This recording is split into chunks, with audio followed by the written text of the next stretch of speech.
آپ کہیں گے کہ بھائی جب مقصد ہی اچھا عمل ہے, نماز روزہ عبادت اور بس اللہ اللہ کرتے رہو بیٹھ کے, یہی اچھا عملی مقصد ہے, تو پھر یہ ترقی اور یہ پیسے کمانے کے لیے میں آسٹریلیا آئے, چھوڑو, وہیں ریڈی لگاتے ہیں, کوئی رکشہ چلاتے ہیں, کوئی پکوڑے بیچتے ہیں, جتنا اللہ نے دے دیا. پھر یہ ترقی کی ضرورت کیا ہے؟ یہ سوال سمجھ میں آ رہا ہے؟ پھر تو سارے تنزل کا شکار ہوں گے. دنیا میں صبح 2 روٹی پیٹ بھر کے مل جائے, شام کو کھانا مل جائے, سر چھپانے کی جگہ مل جائے, تو حدیث میں آتا ہے کہ بس دنیا مل گئی تمہیں. تو پھر یہ تو مسلمان تو پیچھے رہ جائیں گے نا. کیا ہو گیا بھائی؟ مسلمان تو پھر پہلے ہی بہت پیچھے گئے ہوئے ہیں, یہ اور کیا ہو جائیں گے پیچھے. تو یاد رکھیں, اسلام آپ کو دنیاوی ترقی سے روکتا نہیں ہے بلکہ ترغیب دیتا ہے, لیکن وہ یہ کہتا ہے کہ اس ترقی سے بڑا مقصد آخرت کی ترقی ہونی چاہیے. نہیں آ رہی بات؟ دیکھو, صحت مند آدمی نے بھی قبر میں جانا ہے, مرنا ہے, بیمار بھی جائے گا, تھوڑے دن پہلے چلے جائے گا, وہ بعد میں جائے گا, لیکن انجام تو ایک ہی ہے نا. وہی ہے کہ جو جیتنے والا وہ بھی کھائی میں, جو ہارنے والا وہ تھوڑی دیر سے 2 قدم بعد کھائی میں جائے گا, لیکن انجام تو دونوں کا ایک ہے. تو آپ کے ذہن میں آ سکتا ہے پھر کرونا وائرس سے بچنے کی کیا ضرورت ہے, پھر صحت کو بنانے کی کیا ضرورت, جبکہ حدیث میں کیا آتا ہے؟ المؤمن القوی خیر من المؤمن الضعیف. طاقتور مومن, ایک حدیث میں آتا ہے احب الی اللہ, اللہ کو زیادہ محبوب ہے کمزور مومن سے. یہاں طاقت, میرا آپ نے جم کلب والا ویڈیو بہت سے لوگوں نے دیکھی ہوگی. جم میں جا کے میں لوگوں کو ترغیب دے رہا ہوں, بھائی جم آیا کرو, کچھ گٹکے مٹکے چھوڑو جم کی طرف. تو آپ کہہ سکتے ہیں ایک طرف کہہ رہے ہیں کچھ بھی نہیں ہے, صحت بے, اللہ تو دیکھتا ہی نہیں صحت کو, اللہ تو عمل کو دیکھتا ہے. بھائی اللہ عمل کو فوکس کرتے ہیں, لیکن اس عمل میں ضمناً صحت بھی آتی ہے. بات آ رہی ہے سمجھ میں؟ اس کی میں مثال دوں, ایک آدمی صحت کا خیال نہیں کرتا, بائی نیچر صحت مند ہے, خیال سارے صحت کو برباد کرنے والے کرتا ہے, تو ہم پھر بھی اس سے محبت کریں گے, صحت اچھی ہے. اللہ نہیں کرے گا, اللہ کہے گا تو غریبی میں دی ہوئی ہے, یہ خیال عمل کیا ہے, اچھا نہیں ہے. سمجھ رہے کہ نہیں سمجھ رہے؟ عمل اس کا اچھا نہیں ہے. نبی صلی اللہ علیہ وسلم نے فرمایا المؤمن القوی خیر من المؤمن الضعیف, طاقتور مومن کمزور سے اللہ کو زیادہ محبوب. علماء کہتے ہیں کہ حدیث میں جتنی بھی جزیات ہیں نا, تھوڑی گاڑی اردو استعمال کر رہا ہوں, پھر میں ذرا سمجھاؤں گا. جزیات ہے نا, ان کے ضمن میں اصول سکھائے جاتے ہیں اصل میں. جیسے حدیث میں آتا ہے نا, جس علاقے میں تعاون ہو مت جاؤ, اور جہاں وہاں سے بھاگو بھی نہیں. تو صرف تعاون کے ساتھ تھوڑی ہے, یہ ایک جزئی چیز ہے, لیکن اس سے مراد کیا ہے؟ تعاون سے مراد ہے ہر وہ بیماری جو پھیلتی ہے. تو حدیث کا مطلب لفظ تعاون ہے, لیبل تعاون کا لگا ہے, مراد ہر وہ بیماری جو پھیلتی ہے اس علاقے میں جانے کی اجازت بھی نہیں اور وہاں سے بھاگنے کی اجازت بھی نہیں, چاہے تعاون ہو چاہے کرونا ہو, کچھ بھی ہو. تو اسی طرح نبی صلی اللہ علیہ وسلم نے ارشاد فرمایا طاقتور مومن کمزور سے زیادہ اللہ کو محبوب. تو یہ ایک جزیہ ہے, لیکن علماء کہتے ہیں اس سے مراد اصول ہے. کہ کیوں, وجہ کیا ہے, اس کی ریزن کیا ہے؟ کہ جس کی صحت اچھی ہوتی ہے وہ کچھ کر سکتا ہے جو کمزور آدمی نہیں کر سکتا. تو پتہ چلا کہ حکم کا مدار کر سکنے یا نہ کر سکنے پر ہے. آپ کے پاس ایسی پاور ہے کہ آپ معاشرے میں وہ کچھ کر سکتے ہو کہ وہ شخص نہیں کر سکتا جس کے پاس وہ پاور نہیں ہے, تو آپ اس دوسرے سے اللہ کو زیادہ محبوب ہے. بھائی میری طرف توجہ ہے کہ نہیں ہے؟ جس کے پاس دولت ہے وہ معاشرے میں وہ کچھ کر سکتا ہے جو غریب آدمی نہیں کر سکتا. تو اسی حدیث سے پتہ چلتا ہے کہ دولت مند مومن اللہ کو غریب سے بولتے کیوں نہیں زیادہ محبوب, بشرطے کہ جو اپنی حرکتوں کی وجہ سے اگر کوئی غریب ہوا ہے, یہ وہ مراد ہے. جو قدرت کی طرف سے ہے, ایک ہوتا ہے سستی کی وجہ سے غربت, سمجھ رہے ہیں نا, اور ایک یعنی اپنی حرکتوں کی وجہ سے, اور ایک ہوتا ہے قدرت کی طرف سے. بھائی اللہ نے کسی کے مقدر میں غربت رکھی تو جو مقدر میں غربت ہو اس سے نہیں پریشان ہونا چاہیے. وہ تو ہمارے نبی صلی اللہ علیہ وسلم مسکین تھے, بہت سے پیغمبر مسکین تھے. ایک غریب وہ ہوتا ہے جو اپنی حرکتوں کی وجہ سے کیا ہوتا ہے, کوئی کام ڈھنگ کا کرتا ہی نہیں ہے, تو ظاہر غریب ہے. تو جب حرکتوں کی بات آئے گی تو اللہ کو مالدار آدمی غریب سے زیادہ محبوب. جس کے پاس نالج ہے وہ معاشرے میں زیادہ کردار ادا کر سکتا ہے بنسبت اس شخص کے جو جس کے پاس نالج بولو مائی نہیں ہے. تو نالج والا آدمی اللہ کو بغیر نالج والے سے زیادہ محبوب.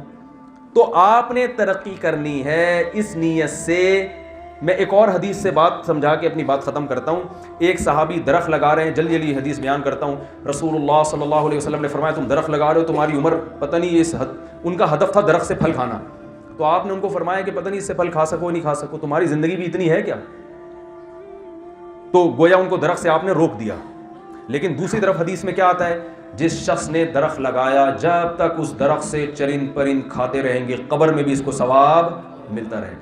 دیکھو ایک حدیث میں درخت لگانے سے روکا جا رہا ہے, دوسرے میں درخت لگانے کی بے پناہ ترغیب. گورا درخت لگاتا ہے صرف آکسیجن کے لیے, ہمیں پتہ چلتا ہے اس سے قبر میں بھی آکسیجن ملتی ہے بھائی.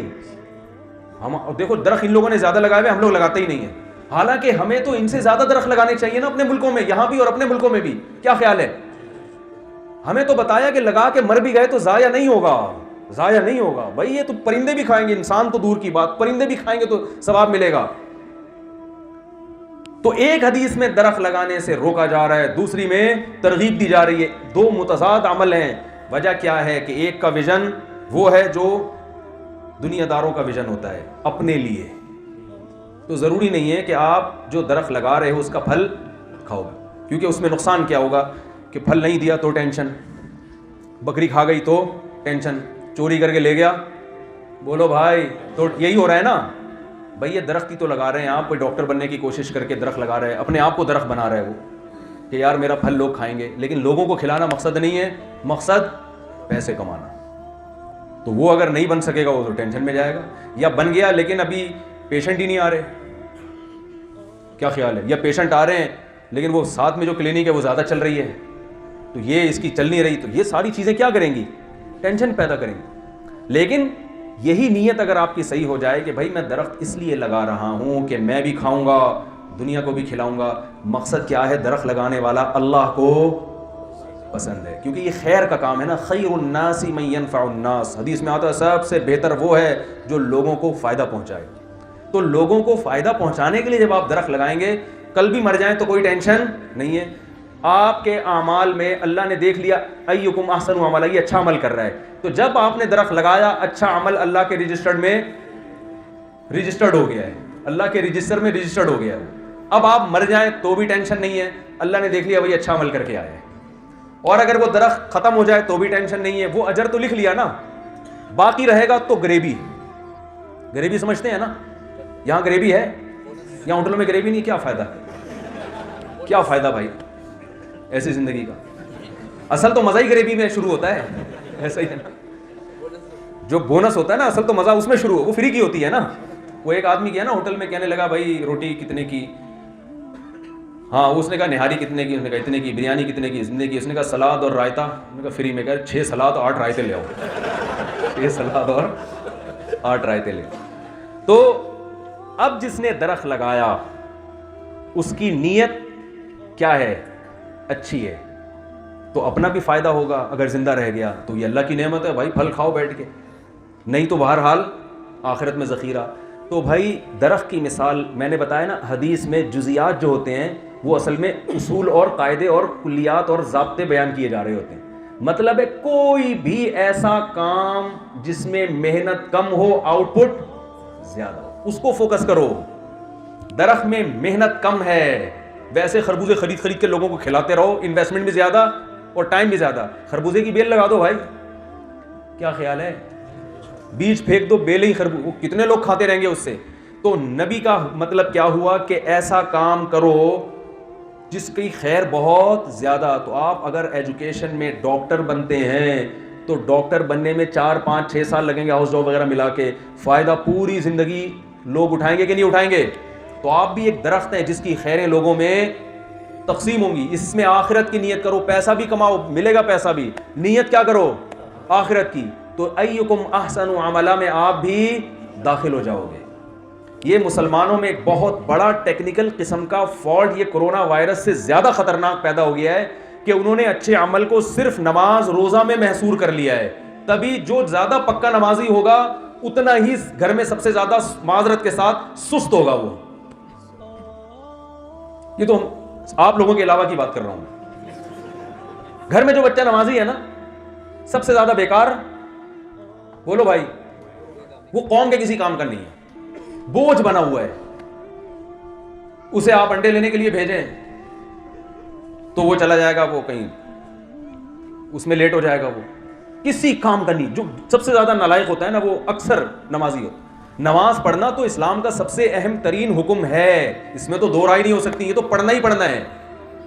اسلام میں سب سے پہلا حکم کیا ہے؟ توحید کے بعد نماز ہے. نماز کی اہمیت کم کرنا مقصد نہیں ہے, جو نماز نہیں ہے تو مسلم نہیں ہے.